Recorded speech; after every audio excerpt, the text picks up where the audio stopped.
What would you think of a country which imprisoned millions of people without charges or trial and subjected them to intense, prolonged psychological programming in order to train them to be submissive and obedient and easily controlled by those in power? One country where such brainwashing techniques are still practiced is called the United States, and the indoctrination camps are called school. In every country and every culture, most people accept whatever is familiar and do whatever they see everyone else doing. Only very rarely do people question whether the way things are is the way things should be. For millennia, slavery was assumed to be natural and proper, physical abuse of women was socially accepted, and it was expected for churches to use torture and violence to spread their beliefs. Thankfully, in much of the world, oppression based on race, religion, or gender has decreased dramatically. But there is still one group of people that is subjected to oppression with the approval of the majority, namely children. In the Western world, most people accept school as we know it as a legitimate and necessary institution. Every year, many millions of parents surrender their young children into the custody of institutions to undergo intense behavioral training. The practice is commonplace and familiar, but take a moment to consider the situation objectively. In the name of compulsory education, a young child is taken away from his family and friends and put in an institution, in many cases a government-run institution, where he is under the constant surveillance and control of authority figures who are often complete strangers. The child is forced to give up his freedom and privacy and give up control of his own time and energy. While being assimilated into a strictly scheduled and regimented program, the child quickly learns that there are two distinct classes of people, controllers and subjects, and that he is a subject. He learns that his worth and his goodness are measured and graded primarily by how well he follows orders. He learns that he must go where he is told to go and do what he is told to do, and that it is never his place to challenge or question the rules imposed upon him. He is put into a group, often a group of strangers, and forced to conform with the crowd in word and deed. Where the group goes, what the group does, and even what the group thinks about, is decided by the controllers. Individual thought is replaced by groupthink. Self-determination is replaced by collective action. Not collective action resulting from individuals voluntarily choosing to work together for some common goal, but collective action resulting from an authoritarian institution forcing its agenda onto subjects who have no choice in the matter. Because institutionalizing children is commonplace and familiar, some may think it extreme to call it oppression. But consider how you would feel if the powers that be treated you the way many millions of children are treated every day. You are required to surrender yourself into the custody of an institution without trial or even the accusation that you did anything wrong. While in school, you can be punished without proof that you did anything wrong, and whole groups can be punished for what one individual has done. The institution decides who you may and who you must associate with, segregating its subjects by age and sometimes by gender and or academic performance. If you do not do the work assigned to you, you are punished.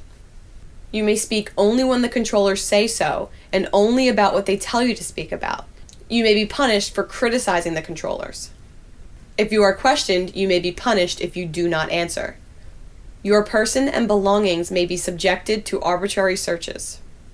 It cannot help but have an impact on one's view of the world and one's sense of right and wrong for someone to spend his most formative years essentially being incarcerated.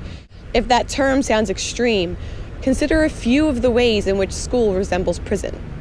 In the name of law, you are confined to a building for a period of time along with many other inmates.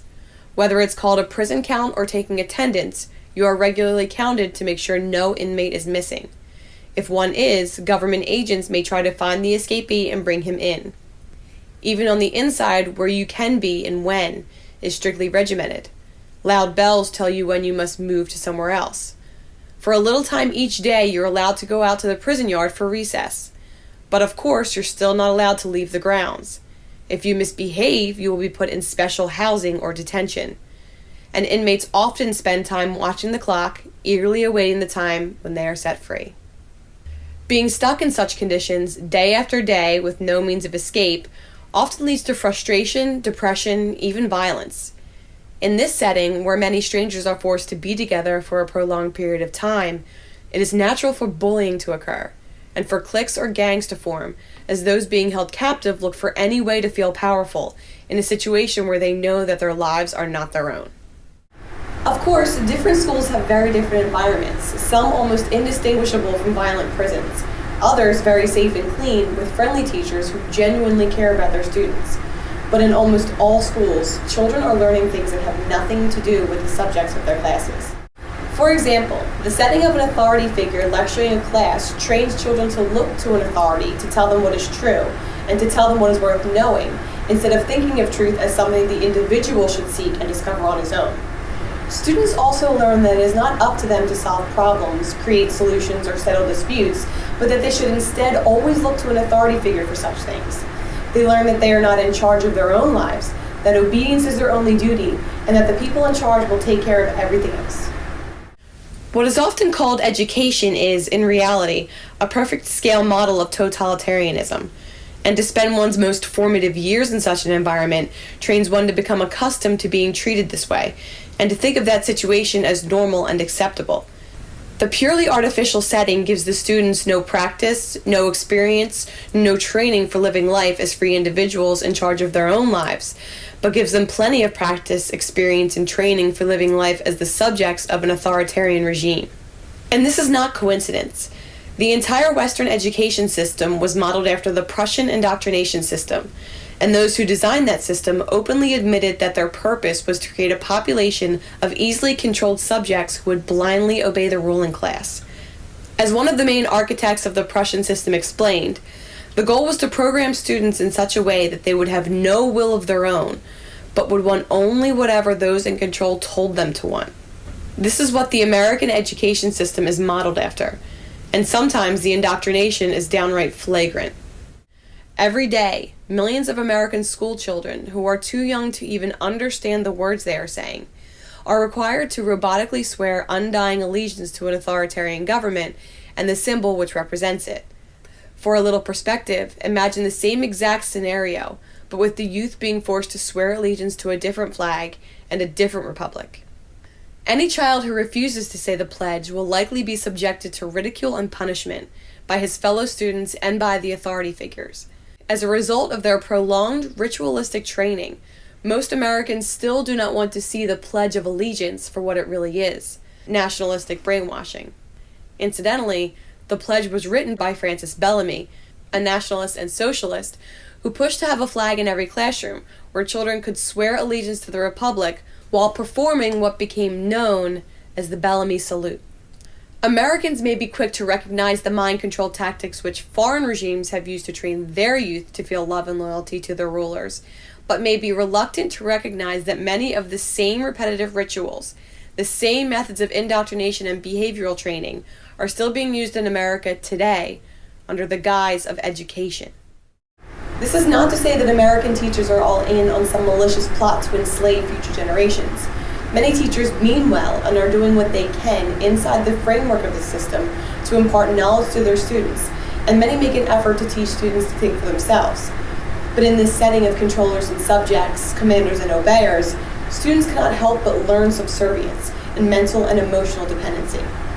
One of the most thorough descriptions of what Western education really teaches can be found in the works of John Taylor Gatto, who, after receiving the New York City Teacher of the Year Award 3 times and receiving the New York State Teacher of the Year Award, became one of the most outspoken critics of the current American education system. Although American schooling has become far less openly authoritarian than it was in prior generations, the fundamental nature of the Prussian system remains. However kind and well-intentioned teachers are today, and however gentle and pleasant the control has become, the system still teaches human beings to be compliant, docile, easily controlled subjects who will conform to whatever agenda those in power oppose upon them. Over time, students may forget most of their academic lessons, language, mathematics, history, and so on, but most of them will, for the rest of their lives, remain experts at blindly obeying authority. One of the most revealing and disturbing illustrations of this can be seen in the psychology experiments conducted by Dr. Stanley Milgram, which clearly demonstrated that nearly 2/3 of Americans, regardless of income level, education level, sex, race, or religion, will inflict severe pain or death on an innocent stranger simply because an authority figure told them to. Why should this be surprising when most Americans, when they were most impressionable and just beginning to figure out life, were forced into an environment where they were constantly rewarded with approval, praise, good grades, and prizes for doing whatever authority told them to, but punished with disapproval, criticism, bad grades, and deprivations for not doing as they were told? Obedience training works. As Dr. Milgram himself put it, quote, "With numbing regularity, good people were seen to knuckle under the demands of authority and perform actions that were callous and severe. A substantial proportion of people do what they are told to do, irrespective of the content of the act and without limitations of conscience, so long as they perceive that the command comes from a legitimate authority." End quote. Tyranny cannot exist where the people understand and value individual freedom, but where people have been trained to blindly obey authority, tyranny thrives. The fact that today most Americans quietly and passively submit to being detained, questioned, searched, taxed, monitored, regulated, and otherwise controlled and extorted by their own government shows just how effective the Prussian system really is at training human beings to think and act like slaves. Fortunately, there are many individuals and organizations now moving away from traditional authoritarian indoctrination, such as the Waldorf model of schooling, much of the growing homeschooling movement, and the ultimate departure from authoritarian indoctrination known as unschooling. People may argue about which methods best provide children with the academic knowledge to prepare them for life, but given human history, there's actually a far more important question. Are we raising a society of people who will not only tolerate oppression, but will themselves inflict oppression on others if and when a perceived authority tells them to? Right now, the answer to that question is yes, we are. For that answer to change, parents need to start rethinking what is familiar and traditional when it comes to child rearing and education, and need to start considering the possibility that the road to creating a free, peaceful, and just society does not start with incarcerating all the children in authoritarian indoctrination camps.